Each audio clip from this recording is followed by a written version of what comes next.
അസ്സലാമു അലൈക്കും വറഹ്മത്തുള്ളാഹി. അൽഹംദുലില്ലാഹി റബ്ബിൽ ആലമീൻ. വസ്സലാത്തു വസ്സലാമു അലാ അഷ്റഫിൽ മുർസലീൻ അലാ ആലിഹി വസഹ്ബിഹി വസല്ലം. റമളാനു ഉമ്മത്തി, വിശുദ്ധമായ റമളാൻ എൻ്റെ ഉമ്മത്തിൻ്റെ മാസമെന്നാണ് സയ്യിദുനാ മുഹമ്മദുർ റസൂലുള്ളാഹി സ്വല്ലല്ലാഹു അലൈഹി വസല്ലം തങ്ങൾ പറഞ്ഞിട്ടുള്ളത്. വിശുദ്ധമായ റമളാനിൻ്റെ നരകമോചനത്തിൻ്റെ 10ലുമാണ് നാം നിലനിൽക്കുന്നത്. അതിനാൽ നാം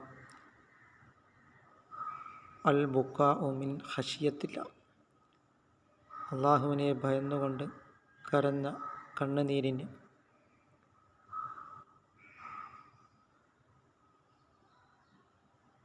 അവൻ നരകത്തിൽ കടക്കുകയില്ല. പാല് നാം കറന്നു കഴിഞ്ഞാൽ അത് തിരിച്ച് അകടിലേക്ക് പോകാത്തതുപോലെ അങ്ങനെ അള്ളാഹുവിനെ ഭയന്നുകൊണ്ട് കരയുന്ന കണ്ണുകൾ ഒരിക്കലും നരകത്തിൽ പ്രവേശിക്കുകയില്ല.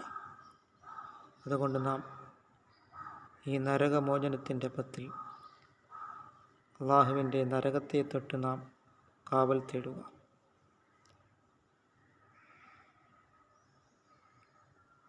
29ാമത്തെ രാവും ലൈലത്തുൽ ഖദ്റിൻ്റെ പ്രതീക്ഷയുള്ളതായ രാവാണ്. ലൈലത്തുൽ ഖദ്രി ഖൈറും മിൻ അൽഫി ശഹർ. ലൈലത്തുൽ ഖദ്റിൽ നാം ഇബാദത്തുകളും സൽക്കർമ്മങ്ങളും ദാനധർമ്മങ്ങളും ചെയ്താൽ 1000 മാസങ്ങളേക്കാൾ ഇബാദത്തുകളും ദാനധർമ്മങ്ങളും സൽക്കർമ്മങ്ങളും ചെയ്തതായ പ്രതിഫലമാണ് അള്ളാഹുവിൽ നിന്നും നമുക്ക് ലഭിക്കുന്നത്.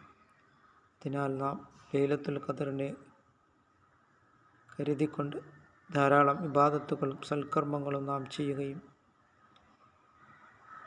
പരമാവധി പള്ളികളിൽ തന്നെ ഇഅ്തികാഫിരിക്കുവാനും നാം ശ്രമിക്കും. എപ്പോൾ നാം പള്ളികളിൽ കയറിയാലും നവൈത്തുൽ ഇഅ്തികാഫ ഫി ഹാദൽ മസ്ജിദി ലില്ലാഹി തആല എന്നിങ്ങനെയുള്ള ഇഅ്തികാഫിൻ്റെ നിയത്തിനെ കരുതുകയും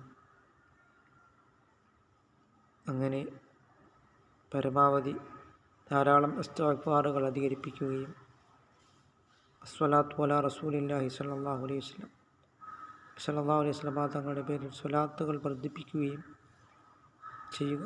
അല്ലാഹു തആല വിശുദ്ധ ഖുർആനും വിശുദ്ധ റമളാനും നമുക്ക് അനുകൂലമായി ശുപാർശ ലഭിക്കുന്നവരിൽ അല്ലാഹു തആല നമ്മളെ ഉൾപ്പെടുത്തുകയും ചെയ്യുമാറാകട്ടെ.